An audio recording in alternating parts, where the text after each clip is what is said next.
So welcome everyone to the latest installment in the College of Rehabilitation Sciences Illuminate speaker series. My name is Mark Garrett, head of the Department of Physical Therapy here at the college, and it gives me great pleasure to introduce our presenter for today, Dr. Sandra Webber. Dr. Webber is a full professor in the Department of Physical Therapy, where she has taught for more than 25 years. She is a physiotherapist who went on to earn her PhD through the independent interdisciplinary program at the University of Manitoba in 2010, and was an assistant professor in the School of Rehabilitation Sciences at the University of Saskatchewan for 2 years before returning to the University of Manitoba.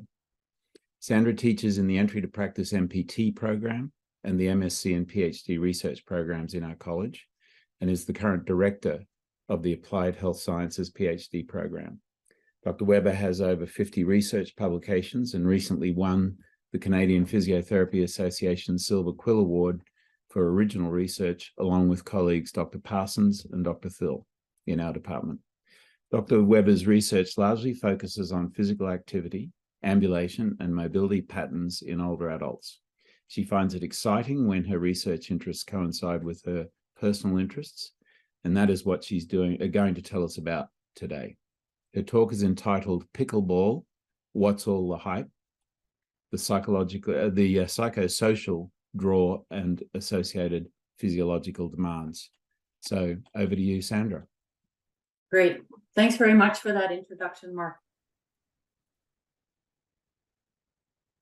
All right, let me get my screen going here. I think everybody's seeing that now. So yes. Thanks very much for inviting me to talk today, Mark and Reg. My aim is to give you an overview of the sport of pickleball, how it's played, why it's popular, what health benefits can be achieved, and a little bit about psychological reasons for playing and social aspects of the game. This is one of my favorite topics, and my family is getting very tired of hearing me talk about it. So I'm glad to have a different audience today. Some of the information I'll present is from the popular media, some is from the research literature, and some is from studies being conducted here in College of Rehab Sciences. Before we get started, I want to acknowledge that the University of Manitoba campuses are located on original lands of Anishinaabe, Cree, Ojibwe Cree, Dakota, and Dene peoples, and on the homeland of the Métis Nation. We respect the treaties that were made on these territories, we acknowledge the harms and mistakes of the past, and we dedicate ourselves to move forward in partnership with Indigenous communities in a spirit of reconciliation and collaboration. In addition to acknowledging the Treaty 1 lands where the U of M is located, I'd like to also acknowledge Treaty 3 territory around Pinawa, where I grew up, 120 kilometers northeast of Winnipeg. This is where I developed my love for tennis, which has evolved into a passion for pickleball. Pinawa town site is located on the Winnipeg River that runs from Lake of the Woods in Ontario to Lake Winnipeg. The name Pinawa is an Indigenous word meaning slow, calm, or gentle, which supposedly refers to the state of the Winnipeg River where it flows by the town. Although depending on the water levels each year, we could debate that. Pinawa was built by Atomic Energy of Canada in the early 1960s to support nuclear research. Both of my parents worked at the Whiteshell Nuclear Research Establishment. Research was conducted there for about 40 years until the plant started being decommissioned in the early 2000s. Now the town is largely a retirement and cottage community with a population of 1,300. The original town site of Pinawa, consisting of just 20 homes, was located a 12-minute drive from the current town around the Pinawa Generating Station, which was constructed in the early 1900s. This location is known now as the Pinawa Dam Provincial Park. Likely some of you have been there to go swimming in the rapids. The Pinawa Dam was Manitoba's first hydroelectric generating station. There were no paved roads or trains leading to the site when it was built, and it's estimated that teams of up to 75 horses were used during construction. This generating station supplied power to Winnipeg for about 50 years until the 1950s, when it was replaced with the Seven Sisters Dam, which is still in use today. Building these dams led to large portions of upstream land being flooded, which altered animal habitats and impacted the lives of many Indigenous people. While I'm thankful for having the opportunity to grow up in Pinawa and the ability to visit frequently now, it's important to remember the history of the area and how Indigenous communities were affected by it. As I mentioned before, the objectives for my talk include providing some stats on the pickleball boom and how the sport has become very popular. We'll give a short overview of the basics of the game and then delve into some of the published research on psychosocial benefits. Finally, I'll tell you about our study's findings and discuss a secondary analysis project that's currently underway. Likely you've seen some of these headlines or similar headlines online or in the newspapers, magazines, and other news outlets that you visit.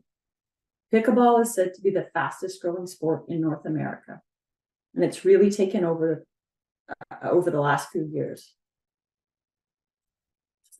Although the game was originally invented more than 55 years ago, it's really become popular in the last 10 years, and it seems to have skyrocketed since the pandemic.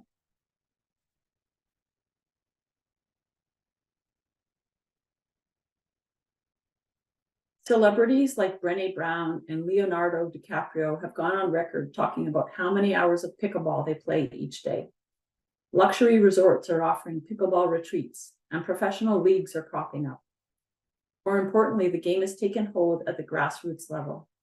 USA Pickleball estimates there are 36.5 million people playing in the US, and Canadian data suggests there are more than 1.4 million playing here. One interesting fact is that in both the US and Canada, the fastest growing age bracket of players is between 18 and 34.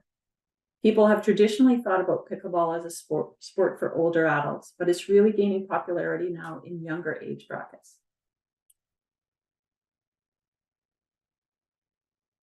Pickleball has been described as a cross between tennis, badminton, and ping pong. It's played on a badminton-sized court. Similar to tennis, with a typical shot, the ball is allowed to bounce once and players hit the ball back and forth across a net. Volleys and overhead smashes are also allowed, where you hit the ball out of the air before it bounces. Singles and doubles players compete using a plastic wiffle ball and a solid paddle. Serves are delivered underhand. The game is relatively easy to learn, and most people, especially those who have a background in racket sports, are able to play with reasonable proficiency without putting in months or years of practice to fine-tune technique, as is often required in games like golf or tennis. This is what makes pickleball so accessible and attractive, I think. Many people are able to play at a level that provides enjoyment after even just a few weeks. And of course, there are many levels of play, with groups forming for players with different skills. At the elite level, experienced players can turn the game into a very fast-paced competitive pursuit with lots of net play. Of course, the reasons that people find the game enticing vary from person to person. It's relatively easy to learn the rules, and it doesn't require a large investment of time or effort before you start having fun. The sport is also relatively inexpensive. You don't need much for equipment beyond a paddle that can range anywhere from $30 to $400, balls that are $4 or $5 each, and running shoes. Now that pickleball is becoming more popular, finding a court can be a bit of a challenge, depending on the season, where you live, and who you know. Pickleball is naturally a very social game, and in recreational play, there's typically a lot of laughing in the court. Doubles is much more popular than singles. With two people to cover the court, the game tends to be more social and also involve a lot of strategy. Most recreational groups play with a rotating format, whereby players rotate courts after every 10 or 15-minute game, resulting in interaction with many different players over the course of a few hours of playing. The same court is used for singles and doubles, and it's set up similar to a tennis court with right and left service courts. However, different from tennis, a pickleball court has a 7-foot non-volley zone in front of the net, referred to as the kitchen. The kitchen is shown on red. It's shown in red on this diagram. As the non-volley name suggests, players are not allowed to step into this area and hit a volley or a smash. If they want to volley, which means to hit the ball before it bounces, they must be standing a little bit further back in the court behind the non-volley zone. However, players are allowed to step into the kitchen to hit a ball that's already bounced in the kitchen. And this often sets up what is known as dinking rallies. A dink is a short shot that bounces in the kitchen. So a dinking rally happens when opponents continuously hit soft, low, short shots back and forth over the net. This is common in intermediate and advanced levels and contributes to the strategy of the game. This is part of the reason why pickleball is so different from tennis, because it's a relatively smaller court. And especially if you're playing doubles, you've got a partner on there, there's not a whole lot of space that you need to cover. So if you get into this really fast-paced bang, bang, bang game back and forth, people are just going to put it away on you. So you need to be really strategic about how you try to move them around. And your object is to try to get them to eventually hit a ball a little bit higher than they meant to, or a little bit further back than they meant to, so that that's something that you can put away with either a hard volley or a smash. Games are played first team to 11 and win by 2. The first shot that gets a rally going is an underhand serve delivered diagonally into the opponent's court. The returner lets it bounce on their side and then hits it back. And the serving team can't rush the net to volley immediately after a serve like you do in tennis. In pickleball, the third shot in the rally, which is hit by the team that first delivered the serve, must bounce before it's struck. After that, anything goes. Except, of course, you can never volley or smash when you're standing in the kitchen. Okay, so now I'm going to show you a few points, short points on from YouTube, just so you can see the game a little bit. And what I'd like you to look for in these exchanges are, see the diagonal serve, return, see that the serving team then has to let that third shot bounce before they hit it back. And then you'll see the teams do some different things. So they're going to move forward. The object is for both teams want to be at the net, because that's where you have the power. So they always want to be on the offensive at the net. They don't want to be stuck at the baseline hitting things back. But you're going to see that teams rotate in terms of who's on offense and who's on defense, depending on the shots that their opponents give them. So here we go. And I'm going to start with this point here.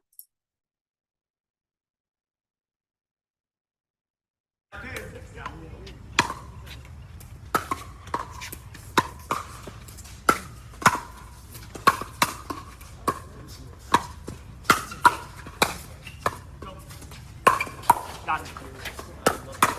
Get there. Watch it. Got it. Watch it. Got it.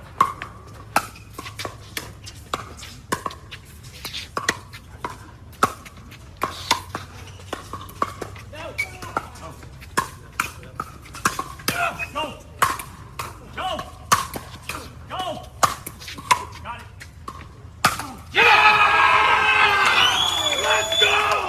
So the team at the baseline there was stuck on defense for a long time, but they ended up winning anyway because the other guy put it in the net. You didn't really see a lot of dinking in that rally. It was a lot of speed ups where the teams were trying to get it going hard back to their opponents across the net. I'm going to show you another point here. This is another group of recreational players, and you're going to see a lot of movement between the players on the near side of the court here to try to keep that ball going back to their opponents.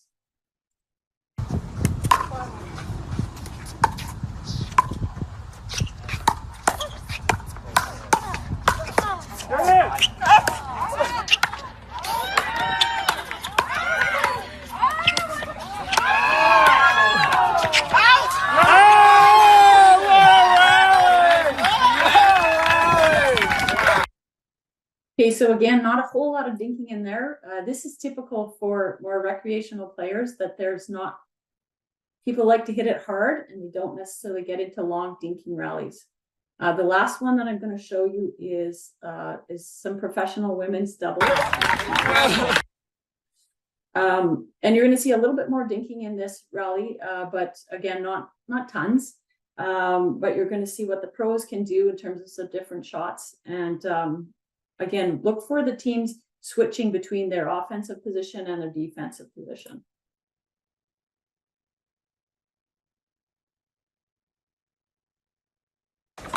But she got to finish anyway.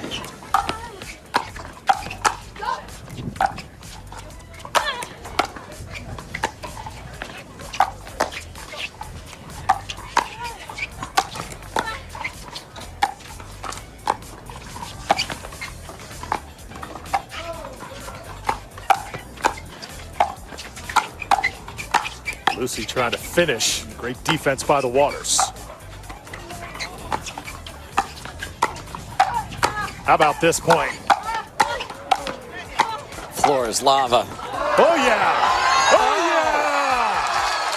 I mean, after all that, Kovalova is able to not just hit an ATP, but you can see that Anna Lee guards the line and she goes on the other side of her body. That is such a smart. So there's a fancy shot for you. It's called an ATP, or around the post. And that's a legal shot in pickleball, just like ATP. Don't just.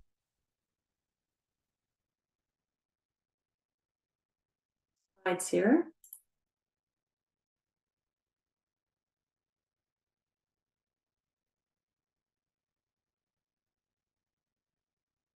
Before I start talking about some of the physiological demands of the sport, I want to give you a bit of information from studies that have focused on the psychosocial aspects of the game. So information about reasons that people play pickleball and some of the characteristics of people that play pickleball. Interestingly, when I looked at the literature a few years ago to see what had been done to study physiological responses, I found that there were, and there still are, more studies on psychosocial benefits compared to physiological research. In a survey of 690 players in North Carolina, Casper and Gian found that the top two reasons that middle-aged and older adults play are for fitness and socialization. However, this same study, as well as another survey that included over 3,000 participants, found that people demonstrate different levels of psychological connection, and those who exhibit more attachment and commitment to pickleball are not surprisingly also motivated by opportunities for skill mastery and competition. One study examined personality traits in 250 players at a World Seniors Games competition in the US. Compared to the average population, pickleball players' personalities generally lean towards higher levels of agreeableness, so that's generosity, helpfulness, and willingness to compromise, conscientiousness, which is ability to sustain concentration, avoid impulsive behavior, and seek better results, and lower levels of neuroticism, anxiety, fear, anger, sadness, and dissatisfaction. These characteristics also tend to be associated with well-being. Of course, we don't know whether people with these qualities are drawn to pickleball or whether pickleball facilitates their development. And I'm sure it varies between people and involves a combination of factors. Leisure, free time, non-work activities are categorized by sociologists and psychologists as either casual or serious. Casual leisure usually consists of immediate, in-the-moment types of activities and often involves passive entertainment. Most of us like to engage in some casual leisure after a long day of work. Serious leisure, by definition, involves the occasional need to persevere, to overcome fatigue, embarrassment, or injury. It involves investing significant personal effort, developing a social world, and identifying strongly with the activity and its associated subculture. Individuals who engage in serious leisure may structure their lives around the activity, and it may take priority over some other things. Some people take on volunteering or marathon running as serious leisure pursuits. Now pickleball has been added to the list. What's interesting about this is that engaging in serious leisure activities is associated with increased subjective well-being for many people, a key indicator of health and quality of life. I know there are likely some OTs in the audience here, and this probably isn't news to you. People tend to find activities to be meaningful if they can develop skills, improve competence, find enjoyment in the activity, socialize, and improve their health. Serious leisure can also lead to feelings of personal enrichment, positive self-expression, and enhanced self-image. And of course, participation in leisure that involves physical activity improves cognitive and physical functioning and reduces health risks. So I just want to emphasize that pickleball doesn't necessarily become a serious leisure pursuit for everyone who takes up the game. Don't be afraid if somebody you know does decide to try some pickleball. There are lots of people out there who just dabble in the sport and play a few times a month. And pickleball isn't unique in this serious leisure thing. People who do crafts, bird watching, etc. in a serious way also benefit from the positive aspects of serious leisure. That is to experience general well-being through setting and meeting goals and experiencing self-actualization and fulfillment. So that's a bit from the literature. And here are a few related headlines that I easily came across in popular media. There are many stories out there talking about the mental health benefits and the ways that pickleball can bring people together to positively influence their lives. So the one on the left here is talking about just general mental health benefits. Middle one is talking about the potential to impact male loneliness. And then the last story is talking about what's going on in some California prisons where pickleball is having a positive impact on some of the prisoners there. All right, now I'm going to switch gears and tell you about a research study that we conducted a couple of years ago here. In Pickleball Canada's survey that they conducted in January 2022, 66% of baby boomers who played pickleball indicated that they played for health and fitness benefits. So the question is, does the sport of pickleball actually provide health and fitness benefits? As I suggested before, there are very few peer-reviewed studies published that relate to this topic. I did a new search just a few weeks ago on PubMed and discovered 19 studies when you type in pickleball. The majority of them are related to pickleball injuries. People seem quite interested in the fact that this game that was typically associated with older adults, what types of injuries are people showing up to emergency rooms with? So there are a lot of studies related to that. There's 6 studies related to psychosocial aspects, 2 studies related to the feasibility of playing or constraints for certain groups to play, and then 1 study that looked at benefits of exposure to nature through parks and pickleball courts. Prior to conducting our study, I did find a magazine article that talked about a small study with 15 participants where they measured oxygen consumption levels while people were playing pickleball. And I found another abstract that compared steps during walking to steps during pickleball, but that was about all that I could find. So our research team that consisted of myself, a PhD student, and 4 MPT students set out to collect heart rate, activity intensity, and step data in doubles and singles players to learn more about the cardiovascular demands associated with the sport.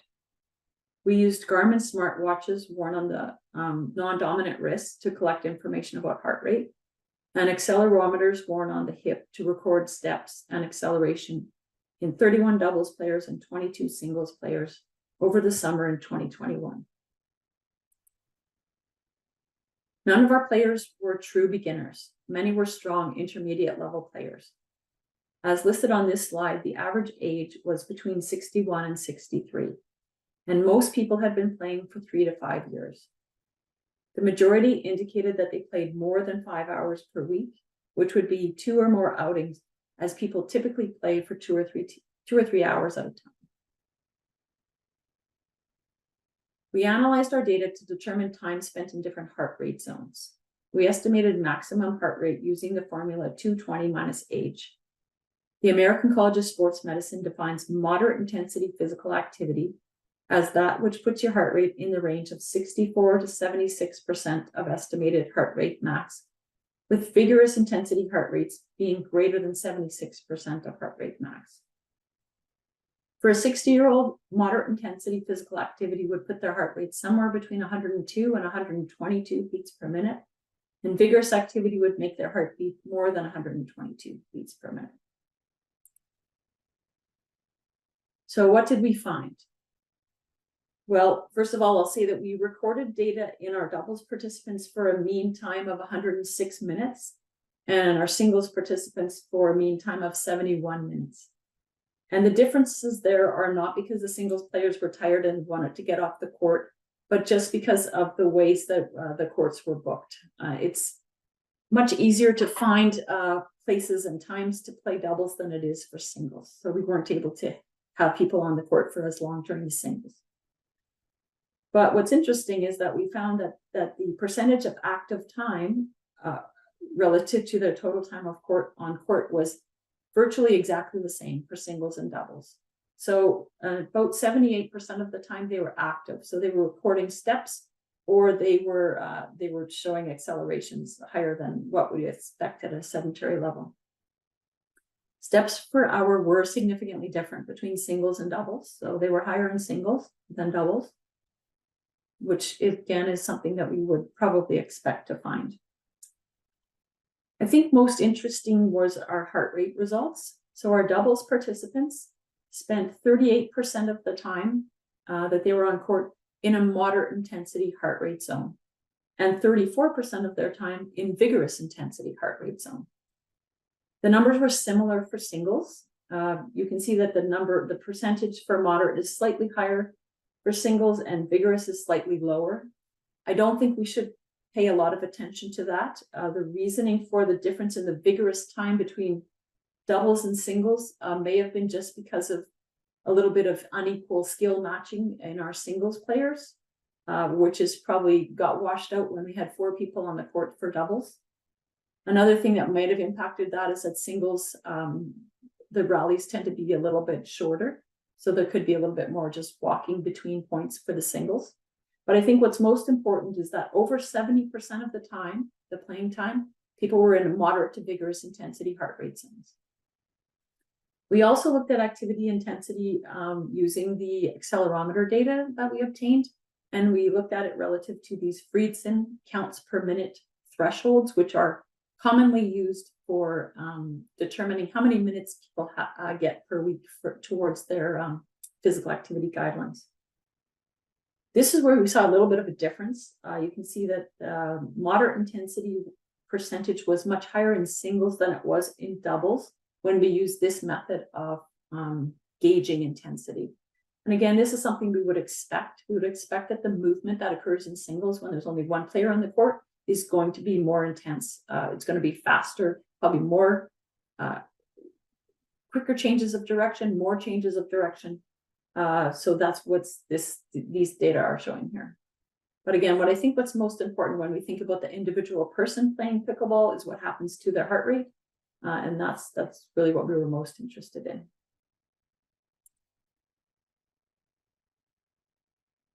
So Canada's 24-hour movement guidelines suggest that adults should engage in at least 150 minutes of moderate to vigorous physical activity each week, as well as a couple of days of resistance training and several hours of light physical activity each day.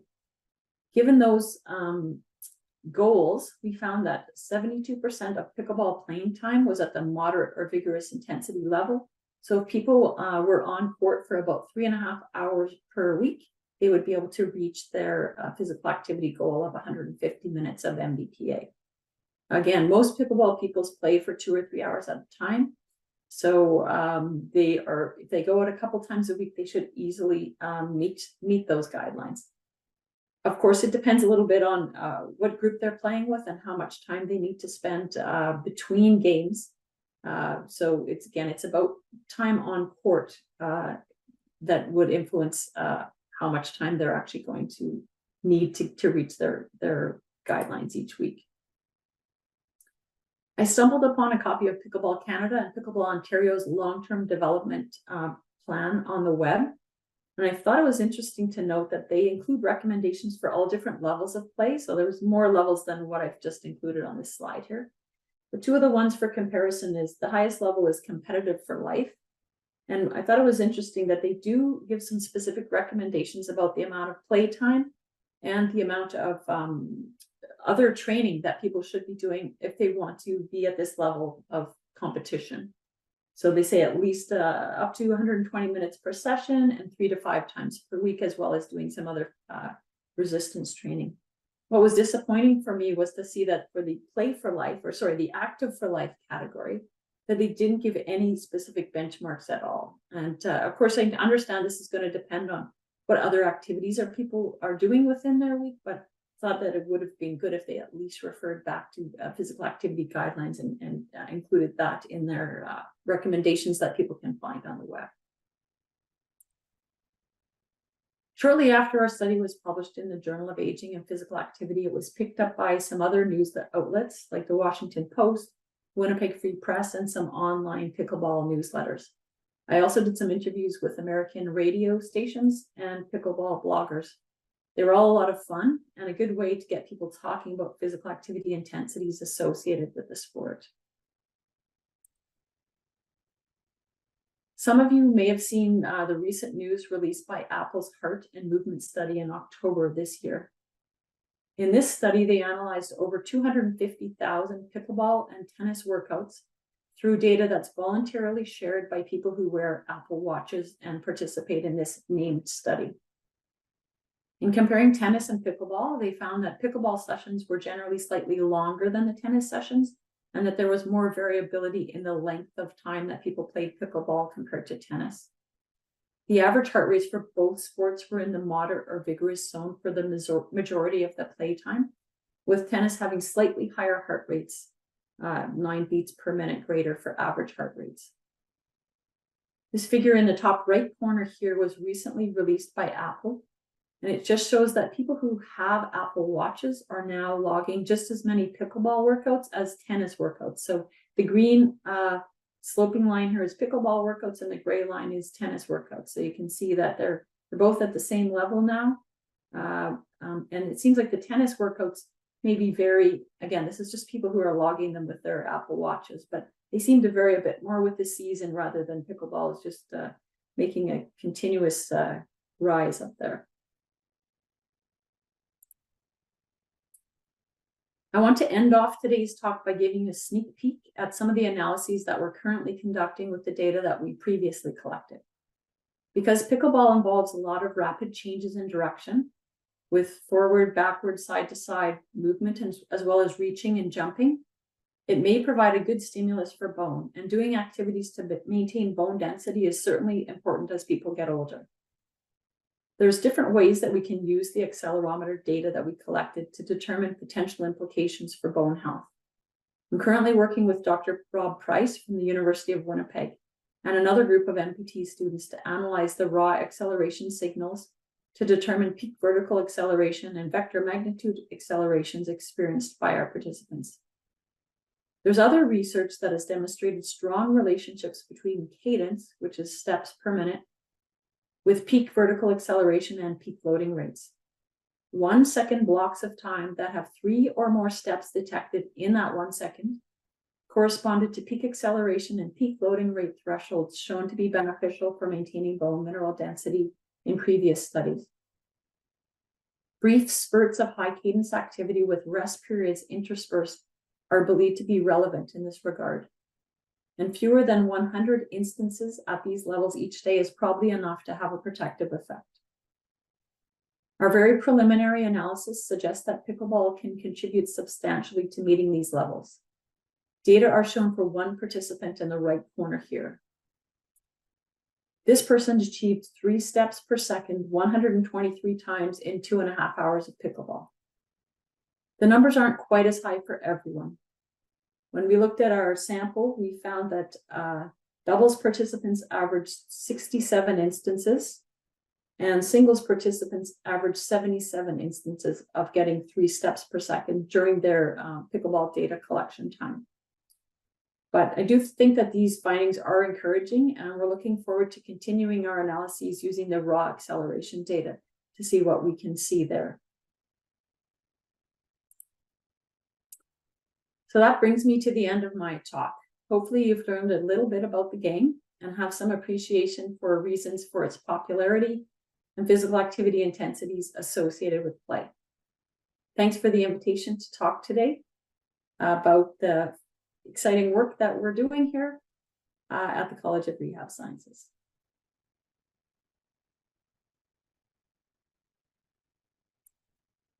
Thank you very much, Sandra, for your excellent presentation. We've got a few minutes for questions if anyone has something they'd like to ask.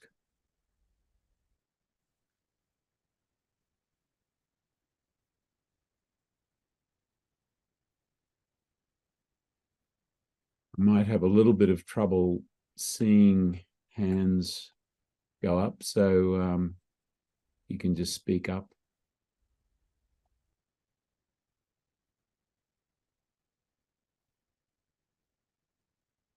Sandra. Hi there. Jackie. Hi. Thanks for your presentation. I think fondly back to a car trip out to University of Saskatchewan where you were talking about your research in this area with excitement and really planning for it. So it's great to see it and come to fruition here. I actually had a question just about, so I learned a lot about pickleball, first of all, so thank you for that as well. I was curious about any adaptations or adaptations that are being done to the sport for people with mobility changes or anything else. Is it a inclusive sport, or how is it considered in terms of that? I don't know a lot about that. I do know that people do play in wheelchairs, and I believe that there are modified rules. So I think that the main rule is that the ball can bounce twice. The ball for pickleball doesn't bounce nearly, it's a plastic ball, so it doesn't bounce the way a tennis ball does. So I imagine it's quite challenging. If you can take it off the second bounce, it won't be very high. Yeah, I'm not familiar with any other modifications, other than I know that there's some different types of paddles and different types of grips that are available. And certainly the fact that pickleball has so many different levels, and like tennis, it actually uses a system where you get ranked at a certain level, and then you can enter tournaments and play at your level. So it's not that only the best people are going to tournaments on a local level, regional level, or even a national level.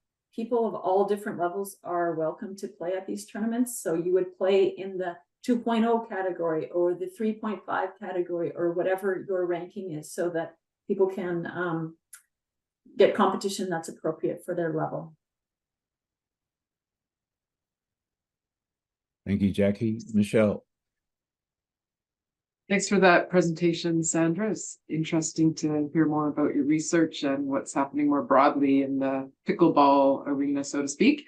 I know one of the things that I've seen a lot in the media, and I've heard conversations around the potential for ageism, but just the fact that the courts are being not wanted in people's neighborhoods, outdoor courts, and just in general, what's the availability for courts like in Manitoba, in Winnipeg? But I know that there's an issue around the noise, and that's come up as people not wanting to have them near their houses and things. And is that happening in Manitoba? You know what, I haven't heard any specific complaints about that in Manitoba, although it definitely could be happening. I know just in my neighborhood here that there are some courts on the Linden Woods hockey arena so that people can play on in the summertime, and there's houses that are just right back behind there. So just like where we have some basketball pads and people are hear the basketball bouncing all day long, the same thing could happen with some locations in our city. We do have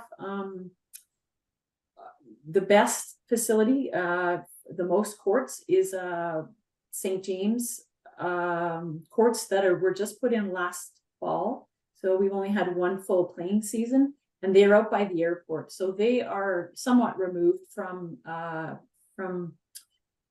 houses, but the problem is they're kind of in the middle of a field, so they are really susceptible to the wind there. So luckily the club that runs that, it's a joint venture between a pickleball club and the city that runs the courts. So there are there's public time and there's club time available. And the club has been able to put in windscreens, so that should be a big help. And they've planted about 50 trees at the end of the season, but again, that's going to take about 20 years to make a difference. So I don't think that there's big problem. There's not real big disputes that I'm aware of in Winnipeg or in Manitoba about courts being noisy, but I know that there actually are some efforts going on right now by equipment manufacturers to develop balls and to develop paddles that are not as noisy. So it'll be interesting to see what happens with that. I have no idea whether, if they're actually going to be able to come up with something that plays the same way as the typical paddle and the typical ball, or if it's going to change the sport by changing the noise associated with it. I do think just finding courts in Manitoba, well, I can really only speak to Winnipeg specifically. There are a number of rural communities that have pickleball clubs. But within Winnipeg, which is where I'm most familiar, it is getting harder to find courts because there's just so many more people interested in playing. So, and again, we have about a 5-month season where you can play outdoors, and we do have that new addition of 8 courts by the airport, and there are some other tennis courts that have pickleball lines. So there are probably 5 or 6 different outdoor actual good surfaces to play on. And then there are a number of, as I mentioned, like outdoor hockey rinks that have the lines put on it, so people can bring portable nets and set up their games there. During the rest of the season, when we can't play outdoors, there's a fair number of community centers that often offer pickleball time, but it's mostly offered during the day, during weekdays. So for people who are working, it's definitely more challenging to find spots that are available in the evening or on the weekends, and it's getting more and more challenging as more people take up the sport.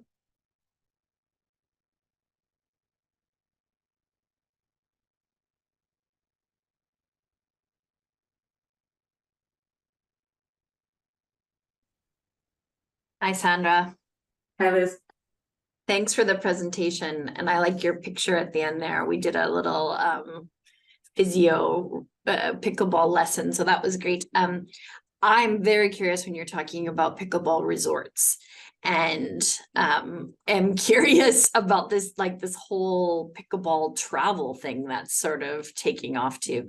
Do you, and maybe I'll have to find you ahead of time, do you know of pickleball resorts in Canada specifically, like that you could go and actually cater your whole vacation around it? No, I don't think that they're very popular in Canada. I think they're picking up, they're down in the States where you can go and it's a winter vacation, and they sound fabulous. Some of them are just private homes that are being published on like B&B, and they have a pickleball court or 2 in their yard. And some of these are extremely lavish, huge houses I've seen that, they can have up to 20 people staying there. And so they've got the pool and the pickleball courts and hiking nearby, etc. But some of them are actually at given resorts, and they hire professional pickleball coaches, and then they run clinics and they run fun ladders and round robin tournaments while you're there during the week. So yeah, it sounds like a lot of fun. It's not something that I've been able to schedule in yet, but I would love to be able to do that. Just hearing you ask that question makes me think that there's probably some good work to be done here, maybe through FKRM in terms of some of their travel and leisure studies, that probably some good work for some students available. Yeah, I think so. And I think it would be interesting to get the U of M to get more pickleball options like they have for open pickleball, or I think it would be great to get it at both. I think there is open at the Fort Garry, but it'd be great to get some more here at Joe Dope. Yeah, I agree.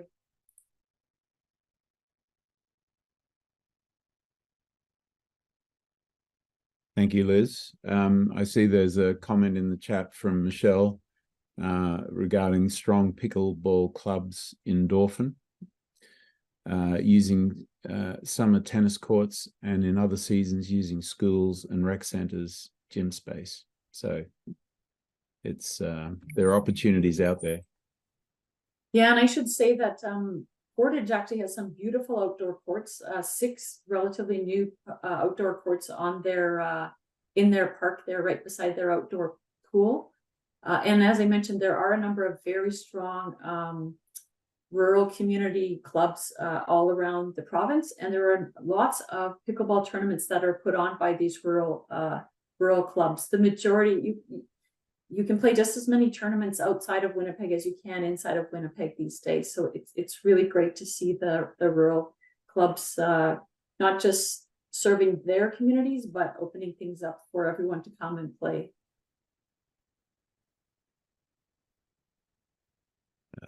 Michelle. You might have mentioned it, but I don't remember. You were talking a bit about some organizations that were Ontario, Canada, I think, in your presentation. Is there a Manitoba Pickleball Association? Because there a provincial level body kind of overseeing the sport?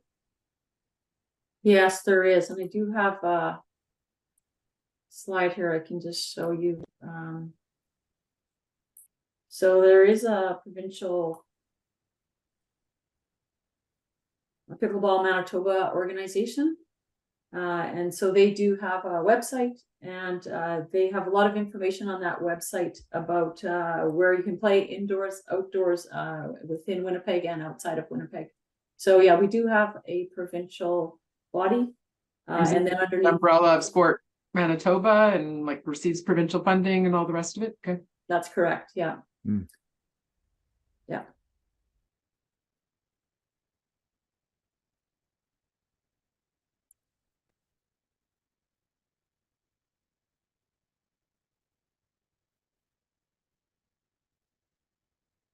All right, well, I'm not seeing any more hands up. So if there are no further questions for Sandra, I would like to thank you again for inspiring us with your knowledge and passion for pickleball. And I'd like to thank our audience for attending. Thank you. Great. Thanks for coming, everybody.